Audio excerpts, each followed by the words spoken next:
Hello,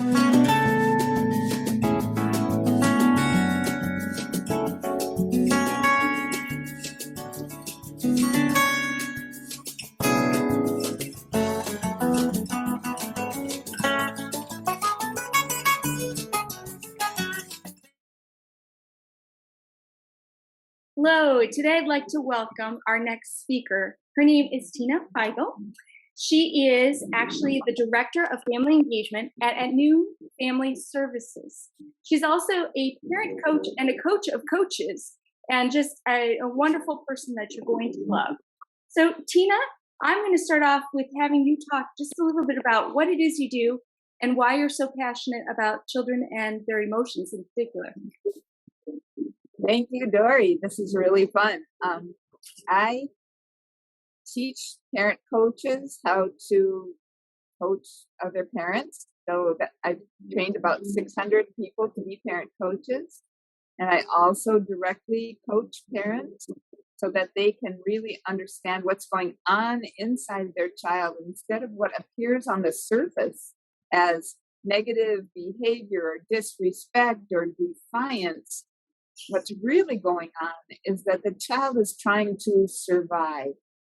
They're saying, if my parents see me, I will survive. If they don't see me, I won't survive. So I need to get their attention.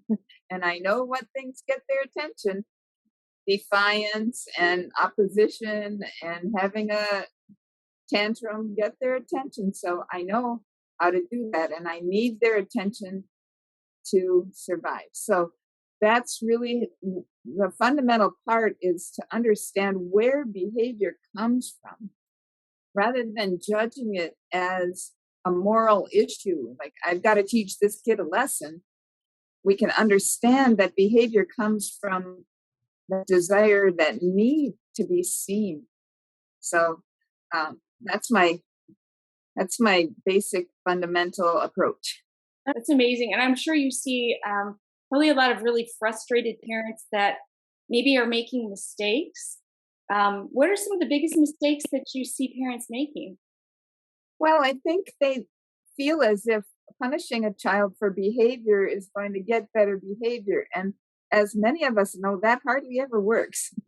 And so what we want to do is just help them understand that what works is more like connection rather than punishment. And once they understand that and they start to use it, things just get so much better. That's probably almost like a simple truth that parents don't really latch onto. They want solutions and steps and consequences, I guess, right? Absolutely. And consequences come in the form of, you must go to your room, or no more screen time for a week, or, no more keys to the car, or all the punishment kinds of things, or you're going to be cleaning the toilets for a month, kind of thing. So it can be a really hard thing, because parents don't want to actually have to hold their kids accountable to the punishments or the consequences that they mete out, because that's a lot of work. And so just joining them and being present with them and helping them feel safe in your presence is the answer. Yeah.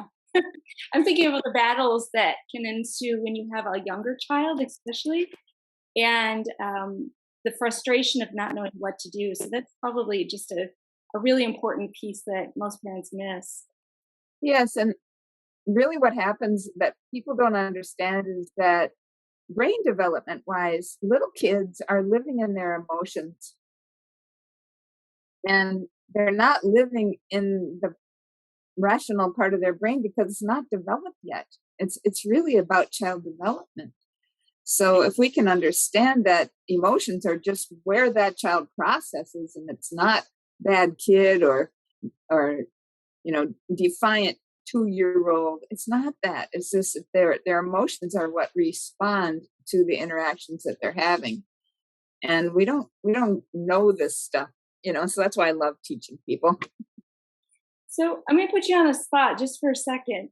I read one time that at a particular age, I'm thinking it was under 5. There were only a few emotions that younger children were able to identify with. Is that true? I mean, when do they start to become more diverse emotions? I think frustration is the major one. They get the will to exert themselves because they're learning the world all the time and they want to try it. And then parents say, no, you can't do that. And then they get frustrated and then the tantrum follows. So I think that's probably the major emotion that parents are dealing with in young children is we're thwarting them all the time. They just have to discover the world and use their new words and their new personal power that they just discovered. And parents are saying no, no, no to all of that. Yeah. And I think parents have a hard time explaining to kids what their emotions are. I was thinking the other day that sometimes it's easier as a parent to tell your child what they're feeling than for your child to figure it out. So, are there any tools or tricks or even books that you give kids to try to, well, I should say, give to the parents to try to help the kids identify what emotions they're actually experiencing? Yes, I have a technique, and I think books are very helpful too. But the technique that I love to use is reflective listening. So you're feeling sad right now. You really wanted mommy to stay here and she had to go. You're feeling sad right now because you wanted to run and run and run. And I had to say, stop, because it's not safe for you to run right there. So the reflecting and then the explaining helps them develop that sense of what their emotions are and the reason for them, because you're saying because. So that really does help. And then another one is, if I guess how you're feeling, will you tell me if I'm right or wrong? And I think you might be frustrated because your brother just took the toy you just started to play with. That is frustrating, isn't it? And when you connect with the child on the emotion, they feel seen and they don't have to act out. Yeah, and that's really the thing, isn't it? It's not being heard or seen that's causing that frustration.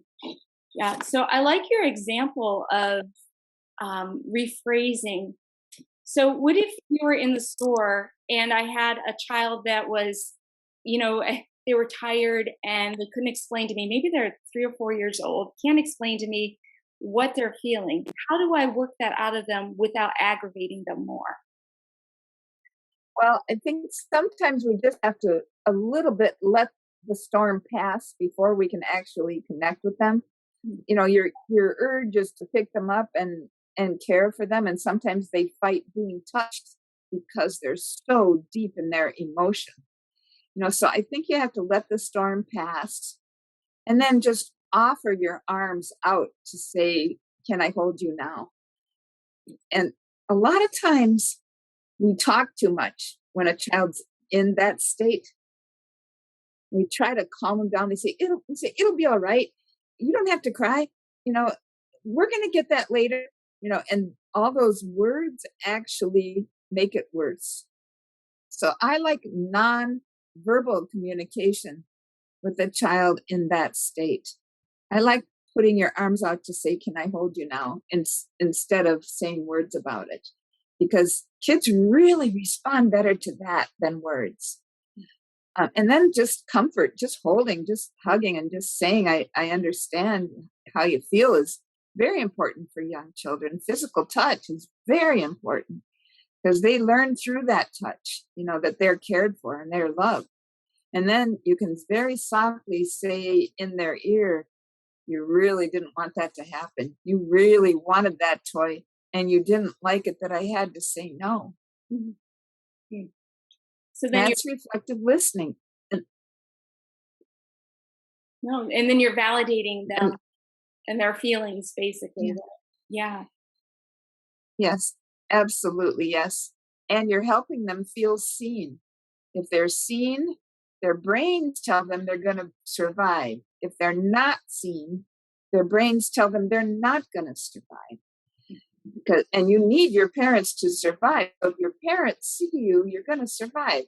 Or if your childcare provider sees you, you're going to survive. If your preschool teacher sees you, you're going to survive.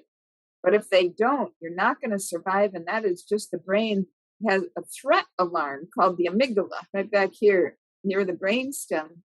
And it's just firing. You got to get them to see you or you're not going to survive. Doesn't matter if it's positive attention or negative attention, just get their attention. And that's why we see meltdowns. Yeah. And I've seen too where the kids, if they're melting down, a lot of times they don't want to even be touched. Then what do? You let them melt down all the way? Yes. Yeah. You let them melt down until they are done, and then you offer your arms. Yes. Yes. So I was thinking back to when my children were little. We only had tantrums every once in a while. I was very fortunate, but I remember seeing a child throw such a tantrum that they were kicking and flailing and knocking things over, and the poor mom was just mortified. And so even in situations like that, I'm guessing it's better just to let them be and let it ride through, right? Yes, because when you try to approach them, you actually make it worse most of the time. Now, there are some kids who might be in an upset state and you can approach them with gentleness and they can calm down, but a lot of them just can't at that point. And that's just normal. What I would love is for society to look at that scene and go, oh, poor upset kid whose brain is firing, instead of, why can't that mom or that dad control that child? You know, and then parents wouldn't have to feel mortified because it's a physiological response. It's not something the parents are doing wrong. Yeah. Yeah.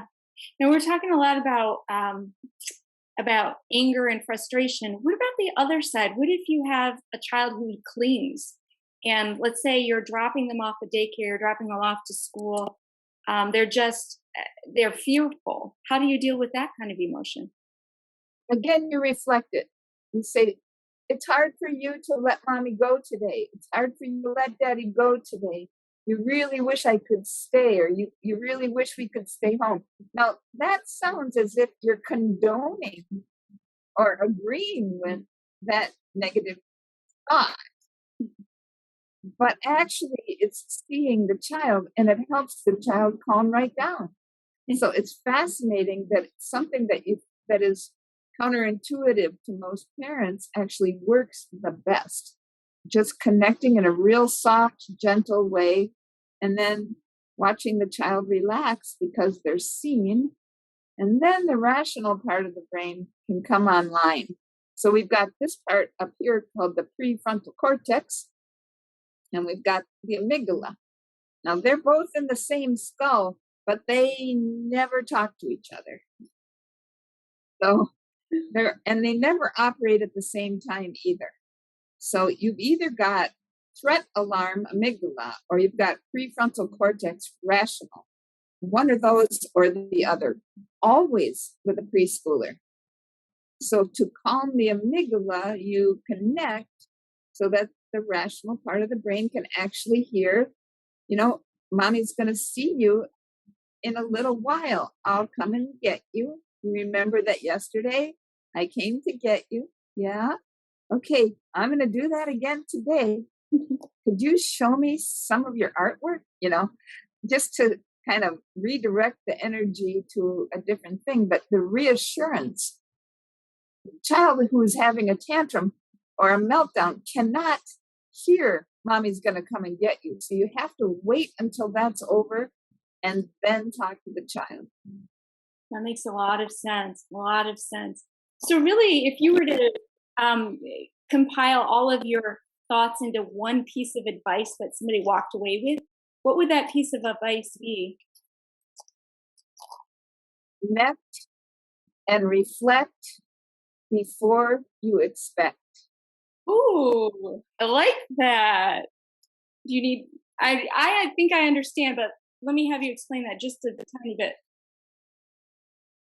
Right. So when you connect, it's that you look at the child who's in disequilibrium with compassion and you say to yourself, he or she needs connection right now, not punishment.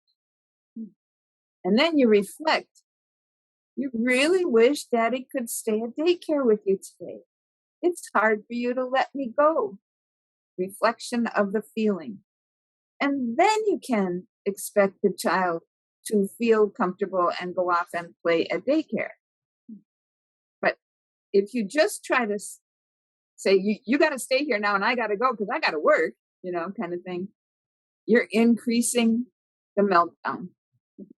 And their stress. I love that. That's a great, great piece of advice. Well, today we are going to just thank you for your time. Thank you for your energy, your wisdom. And we definitely are going to connect and reflect and come back to you in just a little bit. Thank you so much, Tina. Thank you too, Dori.